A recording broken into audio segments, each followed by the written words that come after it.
নমস্কার বন্ধুরা, সোনালী স্বপ্ন চ্যানেলের পক্ষ থেকে আমি সুপর্ণা আমার সমস্ত দর্শক বন্ধুদের ভালোবাসা জানিয়ে আজকের এই ভিডিওটি আমি শুরু করছি। বন্ধুরা, আপনারা তো এর আগে অনেক ব্রতের কথা শুনেছেন বা আমি আপনাদের কাছে অনেক ব্রত সংক্রান্ত তথ্য নিয়ে এসেছি।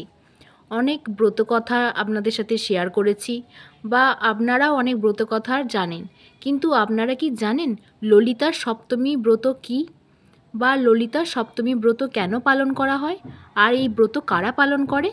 আজকের এই ভিডিওতে সেটাই জানবো বন্ধুরা।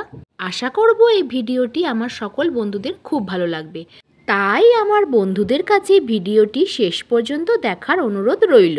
হিন্দু ধর্মাবলম্বীরা 12 মাসে 13 পার্বণের মধ্যে বিভিন্ন ধরনের ব্রত পালন করে থাকেন, তবে একটি উল্লেখযোগ্য এবং গুরুত্বপূর্ণ ব্রত হল ললিতা সপ্তমী ব্রত বা ললিতা জয়ন্তী ব্রত, যা একটি হিন্দু উৎসব এবং ললিতা দেবীর জন্মবার্ষিকীতে তার সম্মানে এই দিনটি উদযাপন করা হয়।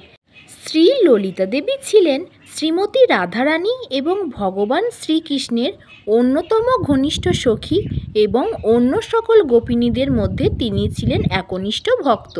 ললিতা সপ্তমী ব্রত রাধা অষ্টমী ব্রত ঠিক একদিন আগে হয় এবং জন্মাষ্টমী উৎসবের 14 দিন পরে উদযাপিত হয়ে থাকে। ভাদ্র মাসের শুক্লপক্ষের সপ্তমী তিথিতে এই ললিতা সপ্তমী ব্রত অনুষ্ঠিত হয় এবং মনে করা হয় যে এই শুভ সময়ে শ্রী ললিতা দেবী আবির্ভূত হয়েছিলেন। ললিতা দেবী এই দিন ভগবান কৃষ্ণ এবং রাধারানীর সঙ্গে একসাথে পূজিতা হন। তিনি তার প্রিয় কৃষ্ণ এবং রাধারানীর প্রতি অগাধ ভালোবাসা, তার সাথে সাথে সর্বাধিক আবেগ অনুভব করতেন। সেই কারণে তিনি অন্যান্য সখীদের সাথে সাথে নিজের একটি আলাদা পরিচিতি রেখেছিলেন। অন্যান্য যে সমস্ত 7টি সখীগণ রয়েছেন তারা হলেন তুঙ্গবিদ্যা, চিত্রলেখা, বিশাখা, ইন্দুলেখা, চম্পকলতা, রঙ্গদেবী এবং সুদেবী। কেবলমাত্র ললিতা দেবীর পরিচালনায় সেবাকর্ম করতেন অন্যান্য সখীগণ। তারা কৃষ্ণ ও রাধার সেবার জন্য তাদের অভিভাবিকা হিসাবে ললিতা দেবীকে সম্পূর্ণ নিষ্ঠা ও শ্রদ্ধা জানাতেন। বৃন্দাবনে অবস্থিত ললিতাকুণ্ড ভক্তদের মুক্তি প্রদান করার জন্য বিখ্যাত।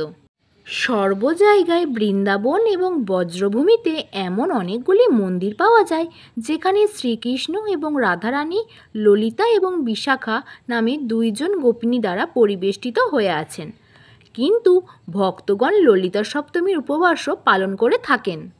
হিন্দু বিশ্বাস অনুযায়ী শ্রীকৃষ্ণ স্বয়ং এই ব্রতের মাহাত্ম্য বর্ণনা করেছিলেন। এই ব্রত প্রধানত বিবাহিত দম্পতিরা তাদের সন্তানদের দীর্ঘজীবন এবং স্বাস্থ্যের জন্য পালন করে থাকেন এবং সংসারে সুখ, শান্তি, সমৃদ্ধির জন্য এই ব্রত পালন হয়ে আসছে। জন্মজয়ন্তী অথবা আবির্ভাব দিবস পালিত হওয়ার মতোই এই ললিতা সপ্তমী ব্রতও পালন করে থাকেন ভক্তগণ। বন্ধুরা, আপনারা এতক্ষণ জানলেন ললিতা সপ্তমী ব্রত কী, কেন এই ব্রত পালন করা হয়, কারা এই ব্রত পালন করে থাকেন। আপনারা কি জানতেন এই ললিতা সপ্তমী ব্রতের কথা? আর আপনারা কারা কারা এই ব্রত পালন করে থাকেন সেটাও কমেন্টে জানাবেন। এবার জানা যাক এবছর অর্থাৎ 2024 সালে ললিতা সপ্তমী ব্রত কবে পালিত হবে। যেহেতু ললিতা সপ্তমী ব্রত জন্মাষ্টমীর 14 দিন পর পালিত হয় আর রাধাষ্টমীর একদিন আগে পালিত হয়, এবছর জন্মাষ্টমী পড়েছে 9ই ভাদ্র আর রাধাষ্টমী পড়েছে 25শে ভাদ্র, তাই এবছর অর্থাৎ 2024 সালে ললিতা সপ্তমী পালিত হবে 24শে ভাদ্র, ইংরাজির 10ই সেপ্টেম্বর, মঙ্গলবার। তো বন্ধুরা, আজকের এই ভিডিওটি আপনাদের কেমন লাগলো প্লিজ কমেন্টে জানাবেন। ভিডিওটি যদি আপনাদের ভালো লেগে থাকে তাহলে ভিডিওটিতে একটি লাইক করে দেবেন, শেয়ার করে দেবেন। আমি মূলত পূজার্চনা, আধ্যাত্মিক, ভক্তিমূলক কাহিনী, পৌরাণিক কাহিনী ও নানান অজানা তথ্য সংক্রান্ত ভিডিও দিয়ে থাকি। আমার ভিডিওগুলি যদি আপনাদের পছন্দ হয় তাহলে যারা নতুন বন্ধু আছেন প্লিজ আমার চ্যানেলটিকে সাবস্ক্রাইব করে পাশে থাকা বেল আইকনটি প্রেস করে অল নোটিফিকেশানটি অন করে দেবেন, যাতে আমি ভিডিওগুলো আপলোড করলেই আপনারা ভিডিওগুলি সঙ্গে সঙ্গে পেয়ে যাবেন। আজকের মতো এই পর্যন্তই, আবার দেখা হবে আপনাদের সাথে পরবর্তী নতুন কোনো ভিডিও নিয়ে।